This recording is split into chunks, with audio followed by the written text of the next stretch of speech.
Students, 12th standard mathematics, chapter 1, applications of matrices and determinants, exercise 1.3, question number 1, subdivision 2. Solve the system of linear equations by matrix inversion method. So matrix inversion method la இந்த equations solve பண்ண சொல்லிருக்காங்க. இந்த equation solve பண்றது inversion matrix inversion மெத்தட்னு சொல்றனால நம்ம என்ன இங்க முதல்ல அந்த கொடுக்கக்கூடிய சிஸ்டம் ஆஃப் ஈக்குவேஷன்ஸை மேட்ரிக்ஸ் ஃபார்ம்ல நாம எக்ஸ்பிரஸ் பண்ணலாம். ஈக்குவேஷன் எப்படி இருக்கு முதல்ல வந்து ஸ்டாண்டர்ட் ஃபார்ம் பார்த்துக்கலாம். இந்த எக்ஸ் ஒய்ன்ற ரெண்டு வேரியபிள்ஸ் இருக்கு. இந்த ரெண்டு வேரியபிள்ஸ் லெஃப்ட் சைடு இருக்கு. கான்ஸ்டன்ட் 8ன்றது கான்ஸ்டன்ட் ரைட் சைடில் இருக்கு. இந்த மாதிரி இருக்கான்னு பார்த்துக்கணும். வேரியபிள்ஸ்லாம் லெஃப்ட் சைட்லையும் கான்ஸ்டன்ட்ஸ் வந்து ரைட் சைட்லையும் இருக்குதான்னு பார்க்கணும். இந்த ஈக்குவேஷன் அப்படிதான் இருக்கு. ஸோ அதனால் வந்து நம்ம இப்போ என்ன பண்ணலாம், இந்த சிஸ்டம் ஆஃப் ஈக்குவேஷன்ஸை வந்து மேட்ரிக்ஸ் ஃபார்மில் எழுதலாம். எப்படி மேட்ரிக்ஸ் ஃபார்மில் எழுதலாம்னு பாருங்கள். முதல்ல கோஎஃபிஷியன்ட் மேட்ரிக்ஸ். கோஎஃபிஷியன்ட் மேட்ரிக்ஸ்னால் எக்ஸோட கோஎஃபிஷியன்ஸை ஸ்ப்ளிட் பண்ணி எழுதணும். எக்ஸோட கோஎஃபிஷியன்ட் 2, ஒய்யோட கோஎஃபிஷியன்ட் -1 ஃபர்ஸ்ட் ஈக்குவேஷனில். செகண்ட் ஈக்குவேஷனில் எக்ஸோட கோஎஃபிஷியன்ட் 3, ஒய்யோட கோஎஃபிஷியன்ட் 2. இதான் வந்து இந்த கோஎஃபிஷியன்ஸை பிரித்து நம்ம எழுதக்கூடிய மேட்ரிக்ஸ் பேர் கோஎஃபிஷியன்ட் மேட்ரிக்ஸ்னு பேர். சரி, அதுக்கப்புறம் இங்கே ப்ராடக்டில் வேரியபிள்ஸ் என்னென்ன, எத்தனை வேரியபிள் இருக்குது, ரெண்டு வேரியபிள் இருக்குது எக்ஸ் ஒய்ன்றது. ஸோ அந்த ரெண்டு வேரியபிள் எழுதுகிறோம்.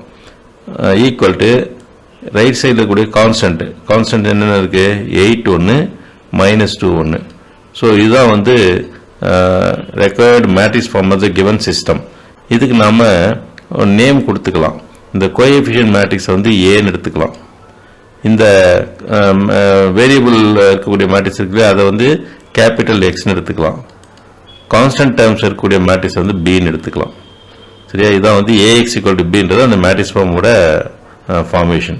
இப்போ இதுலேருந்து நம்ம எக்ஸ் வேணும் அப்படின்னா என்ன பண்ணணும் அப்படின்னு பாருங்க. X equal to A inverse into B. இது எப்படின்னு தெரியும் நமக்கு, ஏற்கனவே நம்ம சொல்லியிருக்கோம், இருந்தாலும் பார்த்துக்கோங்க. A X equal to B, A X equal to B வரணும். ஏஎக்ஸ் ஈக்குவல் டு பி அப்படின்னும் போது நம்ம pre multiply by A inverse on both sides எழுதணும்னா A inverse into A into X equal to A inverse பின்னு வரும். இப்போ ஒரு A inverse is nothing but the inverse of A. அப்போது ஒரு இன்வர்ஸே அந்த மேட்ரிக்ஸை மல்டிப்ளை பண்ணால் நமக்கு என்ன கிடைக்கும், ஐடென்டி மேட்ரிக்ஸ் அல்லது யூனிட் மேட்ரிக்ஸ் சொல்லுவோம். Identity matrix I X equal to A inverse into B. ஐயோட எந்த மேட்ரிக்ஸை மல்டிப்ளை பண்ணாலும் நமக்கு அதே மேட்ரிக்ஸ் தான் கிடைக்கும். அப்போ x equal to A inverse into பின்னு கிடைக்கும். இதுதான் வந்து நம்ம இப்போ எப்படி வருதுன்றதுக்கான மெத்தடு. ஸோ நம்ம ஜஸ்ட் இது மட்டும் எதுனா போதும். எக்ஸாம்பிள் இந்த எப்படி வந்ததுன்றதுலாம் நம்ம போட வேண்டிய அவசியம் கிடையாது. ஸோ இதை வந்து நம்ம என்ன பண்ணலாம், we call this as equation 1. இந்த ஈக்குவேஷன் 1ல எக்ஸ்ன்ற இந்த மேட்ரிக்ஸ் வேணும்னு சொன்னால் நமக்கு ஏ இன்வர்ஸ் தெரிஞ்சிருக்கணும். சரியா, ஏ இன்வர்ஸ் கண்டுபிடிக்கணும்னு சொன்னால் ஃபர்ஸ்ட் என்ன பண்ணணும், அந்த மேட்ரிக்ஸ்க்கான டிட்டர்மினன்ட் வேல்யூ கண்டுபிடிக்கணும்.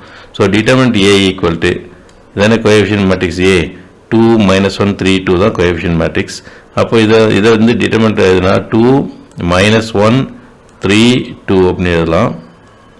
இதோட எக்ஸ்பான்ஷன் பாருங்க, 2 × 2 4, 3 × -1 -3 வரும். சப்ராக்ட் பண்ணதுனால அது +3 ஆகும். Equal to 7 7 not equal to 0. ஏன்னா 7ன்றது வந்து ஈக்குவல் டு 0 கிடையாது. அதனால் என்ன பண்ணலாம், ஏ இன்வர்ஸ் நம்ம ஃபைண்ட் அவுட் பண்ண முடியும். சரியா, அப்போ ஏ இன்வர்ஸ் நம்ம டைரெக்டாக போடலாம். ஏ இன்வர்ஸுக்கான formula 1 determinant A into adjoint A. இப்போ நம்ம பார்த்தோம்னா டிட்டர்மினன்ட் ஏ தெரியும் நமக்கு. இப்போ தெரியாது இது அட்ஜாயிண்ட் ஏ. டிட்டர்மினன்ட் ஏக்கு போல 1/7 போட்டுக்கலாம். அட்ஜாயிண்ட் ஏ வந்து நம்ம இது 2/2 மேட்ரிக்ஸ்னால 2 ஸ்டெப்ஸில் ஷார்ட்கட்டாக டைரெக்டாக போட முடியும். என்னென்ன ஃபர்ஸ்ட் வந்து ஏன்ற மேட்ரிக்ஸில் இருக்கக்கூடிய இந்த மெயின் டயகனல் எலிமெண்ட்ஸ், எது மெயின் டயகனல் 2 2ன்னு இருக்கு இல்லையா, இதை இன்டர்சேஞ்ச் பண்ணணும். இங்கே நமக்கு ஈக்குவலாக இருக்கனால இன்டர்சேஞ்ச் பண்ண மாதிரி தெரியாது. பட் யூஸ்வலாக என்ன பண்ணணும், இன்டர்சேஞ்ச் பண்ணிக்கிறத கன்சிடர் பண்ணிக்கலாம். சரியா, அடுத்தது இந்த அதர் டயகனல் எலிமெண்ட்ஸ் 3 -1 இருக்கு இல்லையா, அதை வந்து நாம் இன்டர்சேஞ்ச் பண்ணாமல் அந்த சிம்பிள் அது சைன் மட்டும் சேஞ்ச் பண்ணலாம். சைன் வந்து என்ன, மைனஸ் சைன் இருக்குது, ப்ளஸ்ஸாக மாற்றிக்கலாம், ப்ளஸ் சைனை மைனஸாக மாற்றிக்கலாம், ஆப்போசிட் சைனை சேஞ்ச் பண்ணணும்.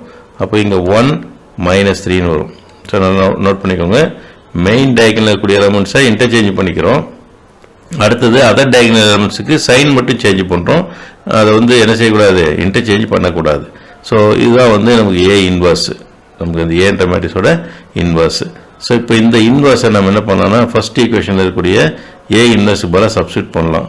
Therefore equation 1 implies capital X equal to A inverse 1/7 இந்த மேட்ரிக்ஸ் என்ன 2 1 -3 2. அடுத்தது B மேட்ரிக்ஸ் B அப்படின்றது வந்து ரைட் சைடில் இருக்கக்கூடிய கான்ஸ்டன்ட் மேட்ரிக்ஸ். அப்போ அது என்னது 8 -2. இது ரெண்டையும் மல்டிப்ளை பண்ணலாம். இப்போ எக்ஸ்ன்றது என்ன நமக்கு ஆக்சுவலாக எக்ஸ்ன்றது இங்கே ஸ்மால் எக்ஸ் ஸ்மால் ஒய் இது மேட்ரிக்ஸ் தானே. இதுக்கு என்ன பேர் மேட்ரிக்ஸ் ஆஃப் வேரியபிள்ஸ். ஸோ அப்போது எக்ஸ் ஒய் ஈக்குவல் டு 1/7 இந்த ரெண்டு மேட்ரிக்ஸை மல்டிப்ளை பண்ணலாமா. இப்போ 2 1 ஃபஸ்ட்டு ரோ ஒரே ஒரு காலம் தான் இருக்குது. ஸோ அப்போது 2 × 8 16 1 × 2 -2. ஸோ அப்போ 16 -2 போடலாம். -3 2 செகண்ட் ரோ காலம் எடுத்துக்கலாம். -3 × 8 -24 2 × -2 -4. அப்போது நமக்கு இதை சிம்ப்ளை பண்ண என்ன கிடைக்கும் 1/7 × 16 2 செப்பரேட் பண்ணோம் 14 -24 -4 வந்து -28. இப்போ நெக்ஸ்ட் ஸ்டெப் என்ன பண்ணணும் இந்த மேட்ரிக்ஸ் இருக்கக்கூடிய எல்லா எலமெண்ட்டையும் 1/7 மல்டிப்ளை பண்ணணும். 1/7 மல்டிப்ளை பண்ணுறது எதுக்கு ஈக்குவல்னா 7 டிவைட் பண்ணுறது ஈக்குவல் சரியா. அப்போது 14 எத்தனை 7 இருக்குது 2 டைம்ஸ் இருக்குது. 28 4 டைம்ஸ் இருக்குது. அப்போ -4 இங்கே ஏன்னா சைன் வந்து மைனஸ் இருக்கனால 4 7s are 28 2 7s are 14 அதனால் அப்படியே போடலாம். இப்போ இங்கே லெஃப்ட் சைடில் என்ன இருக்குது நமக்கு மேட்ரிக்ஸ் எக்ஸு ஒய் வேரியபிள்ஸ் இருக்குது. ஸோ இந்த ரெண்டு மேட்ரிக்ஸ்க்கும் நடுவில் ஈக்குவல் டு சைன் வந்திருக்கு. அதனால் these two are equal matrices. These two matrices are equal matrices.